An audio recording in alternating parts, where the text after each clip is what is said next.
Hey guys, and welcome back to my channel. So today we have some nuclear carbonara noodles. I accidentally overcooked them a little bit, so they're kind of mushy, so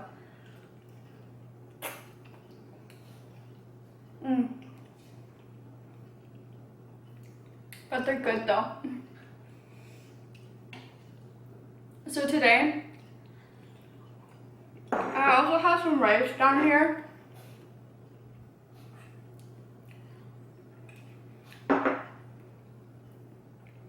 Just in case it gets too spicy. Today I wanted to talk about, it's a kind of a missing 411 case, or like phenomenon.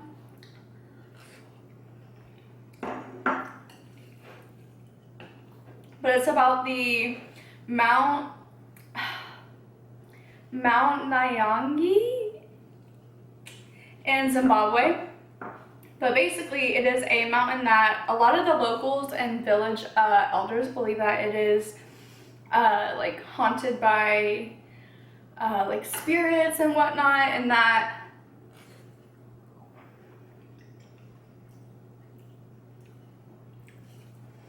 the hikers need to get like blessings and whatnot from the elders before going. Now, it has pretty much everything a normal mountain would have. It has green hills, it has rivers, it has waterfalls. Sorry if you can hear my dog in the background.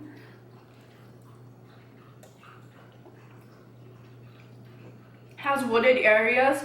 It even has Zimbabwe's tallest waterfall in that mountain.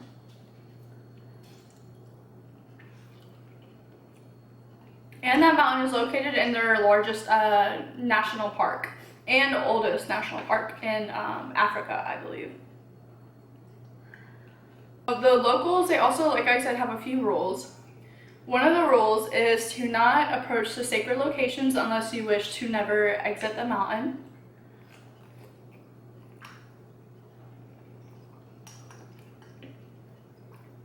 And if you do enter these, the only way you can be let out is if the ancestors agree that they should let you out. Also too, it's advised if you come across like colorful snakes. People have seen colorful snakes. And apparently if you come across those, it's advised to just ignore them because they do tend to like try to mess with your mind. And also too, if you see like a pot with no fire, ignore it. Or also a brick of gold too. They say you can find a brick of gold and that is really just the spirits messing with your mind.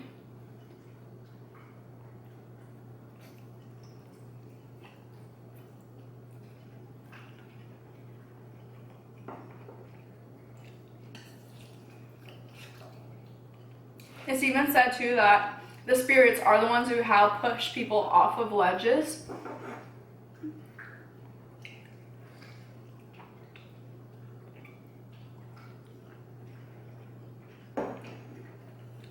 Now, they say there are ways to keep the spirits happy with you. One of the ways is to not wear red clothing. They do not like red clothing. And I've read that that's actually pretty common along a lot of different spirits and like types of beliefs across the world. Also advised to not go to the bathroom on the mountain. The mountain spirits find that very disrespectful. Can't use profanity, and no sexual interactions. They also recommend to consult the elders for like a blessing before you go on a hike, because if you don't, you might end up missing. Hikers have also experienced like they'll take photos up on the mountains and whatnot, and when they get home and develop the photos or look at the photos on their phones, the photos are either like distorted or something's like just wrong with them, or they just won't develop at all. Gusts of winds too and fog will just appear out of nowhere. Like it'll be a perfectly beautiful sunny day, and next thing you know, there's fog that you like can't see through, or wind that will come through. And people say it's almost as if like the spirits are like pushing you like either in or even deeper into the mountain.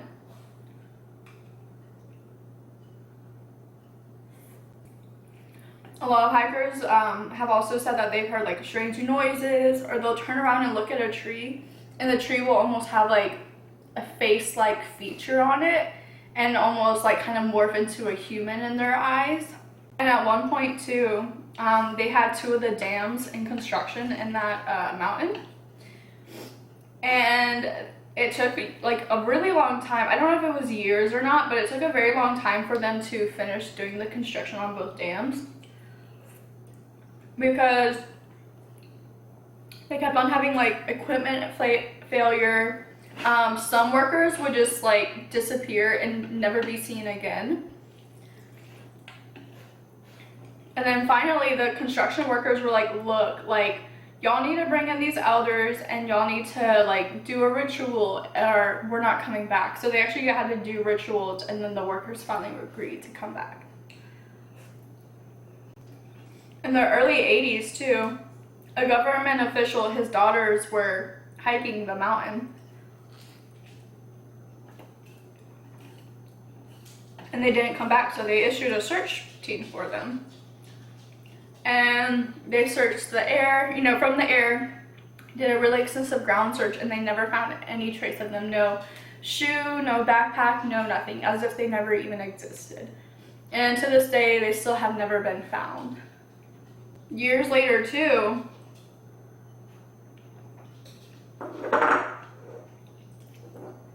a 12-year-old boy was on a school trip with his school.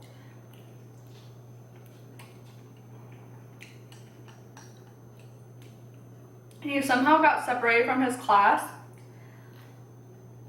and went missing. And that 12-year-old boy unfortunately was never found. They did an extensive search for him also, never found. And the teacher that was in charge of him was so distraught that even a year later, that's so creepy, my lights are flickering right now.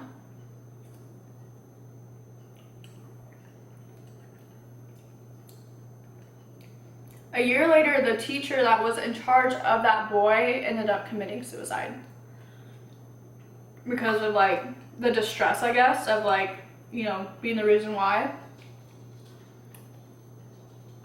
Or not, the teacher wasn't the reason why, but the boy was in the teacher's care, and it was the teacher's job to make sure that the boy was safe. So. And then also in the early 80s, a senior official was hiking with him and 2 of his friends, and they went missing for about 4 days.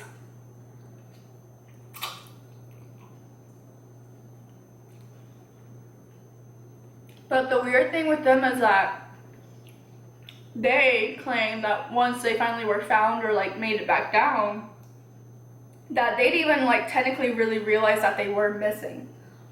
Like they claimed that they saw the search and rescue and tried yelling for them, but they felt as if they were like invisible or just couldn't like speak. And that they also claimed that they only thought they had been gone for like a couple of hours, and that they never felt tired, dehydrated, hungry, or anything. So I guess that means that they were awake for like 4 days straight. And they didn't get tired, right? That's crazy. And then also too, the locals with that specific case, they believe that the only reason why they were caught, or like, not caught, but found, was because the locals ended up doing a blood sacrifice. So I don't know if that means that they sacrificed like a whole person, or if they like, you know, cut open an animal, or like what that entails, but they did a blood sacrifice and then they ended up finding them after that. So a lot of people believe that that's the reason why they found them. And then there's tons of like missing person cases, but these were just the ones that kind of like stuck out to me.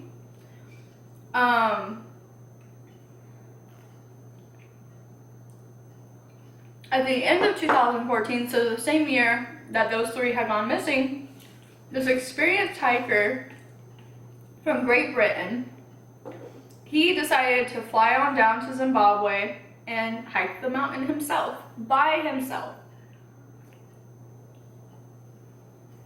Which is usually not recommended. But he said a thick fog just came out of nowhere and made him disoriented. And instead of doing, which I think is what a lot of hikers do, he did not freak out. He really has like a really great like mind over matter, I feel, from reading about this guy. So instead he said, you know what, I'm gonna stay put. So he set up camp. And he was like, whenever this fog goes away is when I'll leave. Well, night came and he was like, okay, well, I guess I'm just staying here the night, you know, like, that's fine. So nightfall came and he was like, you know what, I'm just gonna stay here, just, you know, keep calm, keep on going, like, I'll be fine in the morning.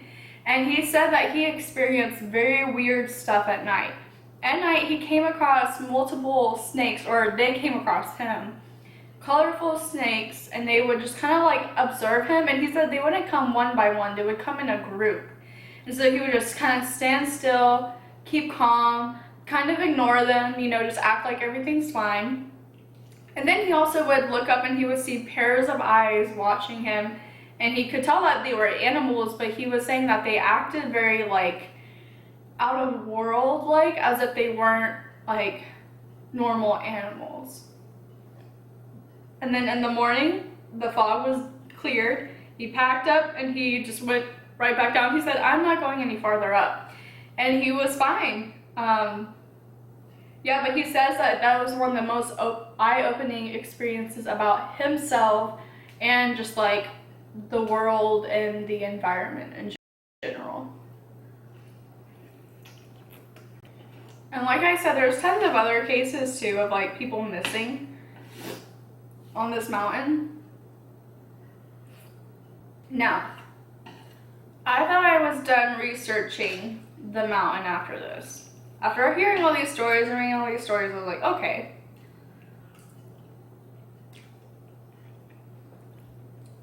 But there was a Reddit comment that caught my eye. Now, I watched a few videos.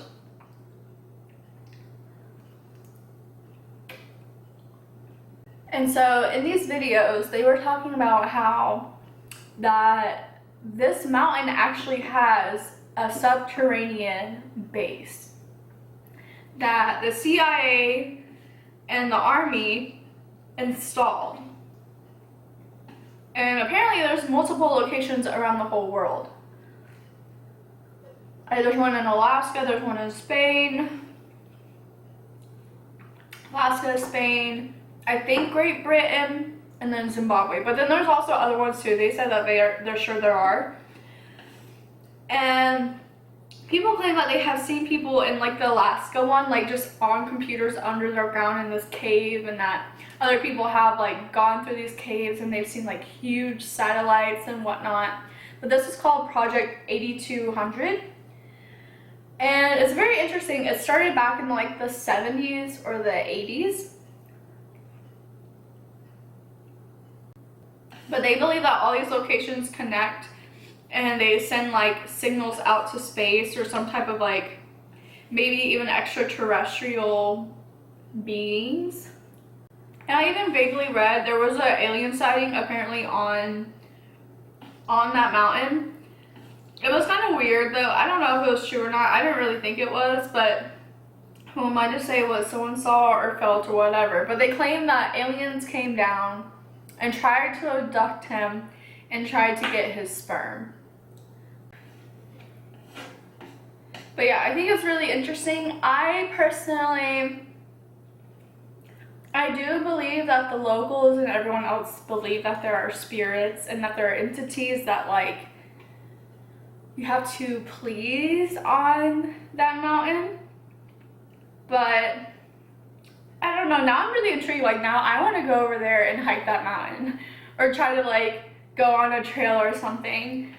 But a lot of people just say it's just because of the fog and the environment that it is, like how it can easily change into rainy weather and like extremely thick fog, and that's really easy to get disoriented and just lost, and that's how people do end up getting lost and just never found.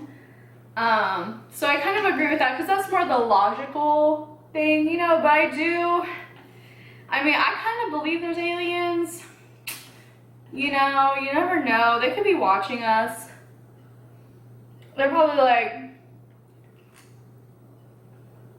these idiots. In regards to the mountain, in present day, there are a lot of changes now with it. So there are a few requirements now to make it a little bit safer and less likely to go missing. Oh, that nuclear sauce. Whew. So you do have to have a fully charged cell phone. That is one of the requirements. You have to have a flashlight with fully charged batteries. And now they require that you pay a $5 fee an hour to be with an experienced guide. So it's, you know, like a little bit more safer. And then also too, they've installed more cell towers around the mountain so that your cell phone will pick up better, because I guess that was also an issue too. There wasn't much signal out there, so it's very hard to communicate with people and reach people and whatnot.